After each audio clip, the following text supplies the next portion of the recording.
اللہ نے دن کو صرف 5 حصوں میں نہیں بلکہ 5 ملاقاتوں میں بانٹا ہے، اور ہر ملاقات کا نام اپنے اندر ایک خوبصورت پیغام سمیٹے ہے۔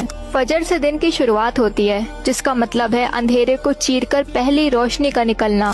یہ ہوا ہمیں یاد دلاتی ہے کہ چاہے کل کتنا ہی مشکل گزرا ہو، اللہ کے ساتھ ہر نئی شروعات ممکن ہے۔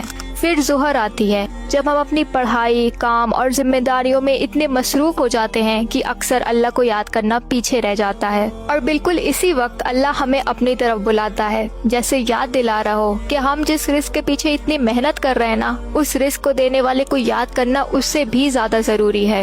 پھر عصر آتی ہے، جب دن ڈھلنا شروع ہو جاتا ہے اور احساس ہوتا ہے کہ صبح کتنی جلدی گزر گئی۔ بالکل اسی طرح زندگی بھی گزر رہی ہے، اس لیے عصر کی نماز وقت کی قدر کرنا سکھاتی ہے۔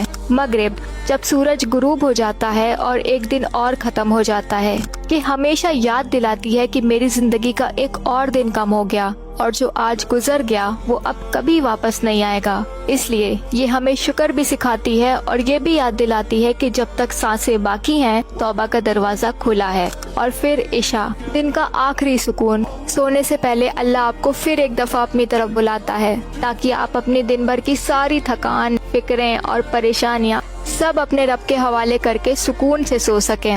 اس لیے اگلی بار جب اذان سنیے تو یہ مت سوچئے کہ نماز کا وقت ہو گیا، بلکہ یہ سوچئے کہ آسمانوں اور زمینوں کا مالک آپ کو اپنی بارگاہ میں حاضر ہونے کی دعوت دے رہا ہے، اور واقعی اس سے بڑی عزت ایک انسان کے لیے اور کیا ہو سکتی ہے۔